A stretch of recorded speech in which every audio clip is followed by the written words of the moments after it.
tardes. Pues aquí estamos, hace unos meses ya hablábamos de aquel vuelo que fue la risa del mundo y de España sobre todo, aquel vuelo del compañero Jesús Calleja al espacio, aquella farsa, aquella historia irrisoria que, bueno, que aparte de no creer nadie podía creer que había costado lo que costó aquello. No nos hemos recuperado y nuevamente nos recuerdan al gran Tony Leblanc en su película del astronauta. Y sobre todo también ver hasta dónde llegan a intentar reírse de nosotros, ¿no? Porque no se les ocurre otra cosa que lanzar el Artemis 2 el día 1 de abril, el Fool's Day, el día de los tontos en Estados Unidos, el día de los engaños, de las bromas. Pues bueno, será una broma, pero lo que me parece es absurdo de decir, después de 57 años nos vamos de paseo a dar una vuelta a la luna y volvemos, ¿no? No tenemos tecnología para volver. La perdimos, la tuvimos en su día, eso sí, pero la perdimos. Ya saben, la NASA cuando se pone a mentir no tiene límites. Es peor que la ONU, incluso, cuando se ponen a mentir.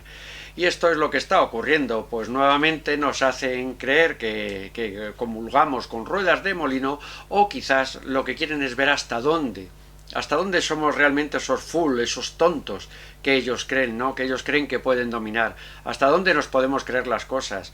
Pero ahora mismo con la información, con internet, con todo, es mucho más difícil. Hombre, ven ustedes imágenes de los años 60 de astronautas haciendo vuelos espaciales de fuera de la nave, y ven eso y la gente lo creía, y lo ven hoy y parecen pues títeres haciéndolo, que es lo que realmente eran, unos títeres, y la gente creía que era así. En eso, gracias a quien sea, vamos avanzando y vámonos dando cuenta de las cosas, y más que darnos cuenta de las cosas nos damos cuenta de que nos quieren engañar. ¿Cómo nos van a decir que seguimos atravesando el cinturón de Van Allen, ese cinturón radioactivo que está creado con partículas subatómicas y es lo que nos está salvando de la radiación solar? Pero claro, nadie puede vivir en esa radiación y atravesarla. Con los medios del año 69, imposible por supuesto, y ahora que tenemos pues millones de medios más de los que había entonces, pues tampoco. ¿Cómo podemos pasar con una nave a través de un cordón radioactivo y después entrar en la atmósfera a 25.000 millas por hora y a 3.000 grados de temperatura? Pues hombre, si tienen algo inventado para hacer esas cosas, que nos lo digan, que podíamos aprovecharlo en la Tierra, no aprovecharlo para estas cosas. Ese vuelo que no sabemos, que somos los conspiranoicos, claro, en cuanto dudemos de la palabra del amo, somos conspiranoicos. Pero hombre, no nos tomen por tontos, no nos digan que cuando estuvieron en el 69 en la Luna tenían un rover con el cual podían andar por allí, un rover eléctrico. Hombre, pues esos coches eléctricos que podía funcionar en la Luna, que la temperatura varía de 200 grados de calor de día y 100 grados bajo cero de noche, hombre, podían haber traído esa tecnología aquí, que en cuanto llueve un poco o nieva, los coches eléctricos pierden las baterías automáticamente. Y eso hace casi 60 años, y hoy no lo tenemos. También ven las imágenes del rover, lo ven ahora, y bueno, ahora nos daría pues la risa, ¿no? Ver esa estructura de madera, y como pasó con el módulo lunar, con el Eagle, lo vemos hoy en día, y bueno, pues hay cosas que son increíbles, que creímos porque no sabíamos, pero ahora sabemos más. Pero no es que sepamos más porque nos hayan enseñado, sino porque nos estamos preguntando. Y hay muchas veces que cuando nos preguntamos, ¿a qué viene esto? A demostrar la supremacía que ya tienen los Estados Unidos en tierra, que también la tienen en el espacio. Puede ser una de las causas, pero la causa más clara, desde luego, es ver hasta dónde tragamos, hasta dónde nos vamos a creer las cosas, hasta dónde nos vamos a creer esos astronautas que dice que salieron de la nave y que la nave cayó directamente. No, es que esos son los depósitos supletorios que han caído al mar. Pues bueno, para lo que se ve o lo que se ha visto hasta ahora es que cayó la nave entera.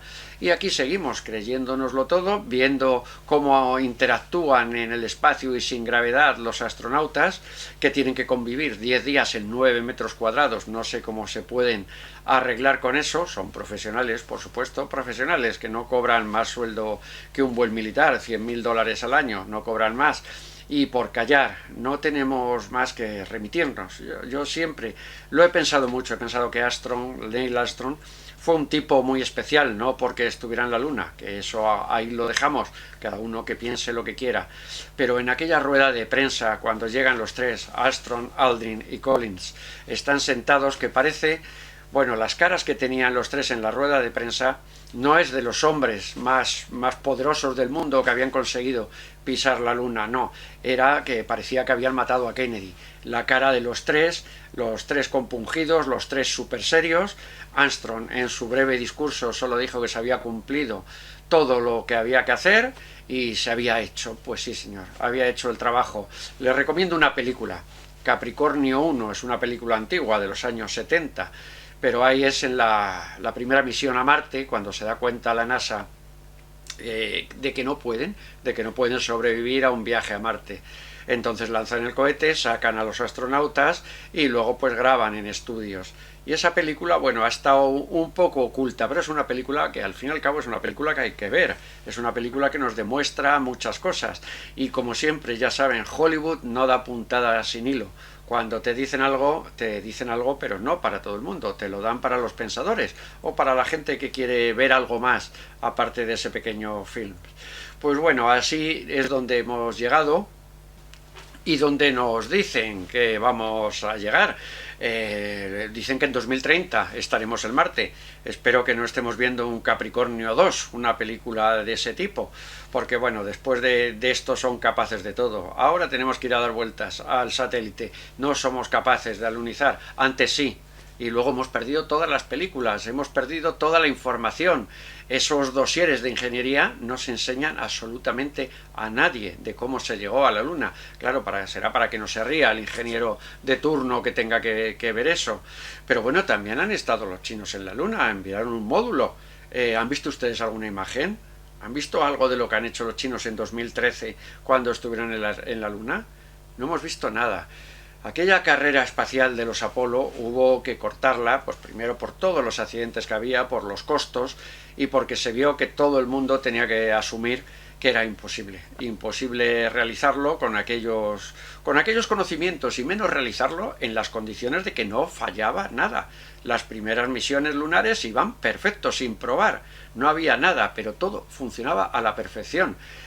Claro, no tenían con qué disparaban el módulo para elevarse de la Luna. Hombre, con un cohete, un reactor, vale, pero eso necesita oxígeno para quemar, para explotar. No, hombre, llevamos oxígeno líquido, lo llevamos también, joder, cuántas cosas que habían en aquel pequeño artilugio que parecía hecho por un niño de 7 años en trabajos manuales en el colegio. Pero bueno, lo creímos todo nos vino bien, todo nos pareció que era un gran paso para la humanidad. Pero bueno, ya lo sabemos, lo tenemos bien claro, ha habido más que investigaciones. Por ejemplo, esas fotos perfectas con una Hasselblad, que es una cámara de formato medio de 6x6, que yo he trabajado mucho con ella. Esa cámara, que sí era una de las mejores, o quizá la mejor cámara que había entonces en el mundo, pero para trabajar con esa cámara totalmente manual había que ser un buen fotógrafo. Había que saber manejar velocidades, diafragmas, había que manejar una cámara. No se podían hacer esas fotos maravillosas que simplemente era la cámara como una carcasa, lo que le habían puesto, y ya podía funcionar con la electricidad estática, con todo, que la arrastrase dañe la película. Todo salió perfecto y salieron unas grandes fotos con una iluminación que solo se podía mejorar. No, bueno, no se podía, se mejoró en estudio con esas sombras que venían de todos lados. Hay muchas cosas que no encajaban entonces, pero ahora que nos preguntamos más o que vemos que nos las están dando con queso por todas partes, pues entonces no se puede hacer, señores. No se rían así de nosotros, hombre, y menos el Día de los Santos Inocentes o el Día de los Fools, del Día de los Tontos. Por lo menos que no se rían de nosotros y no intenten hacernos creer lo que no es. Esto ya no son los años 60, esto ya no habíamos visto nunca cosas de esas y creíamos todo lo que veíamos por la caja tonta que era la televisión. Ahora tenemos una caja quizá que sea más tonta, que es nuestra mente, pero nuestra mente nos hará pensar y ver las cosas un poco más claras de lo que nos quieren hacer creer que son. Pues muchas gracias y hasta el próximo día.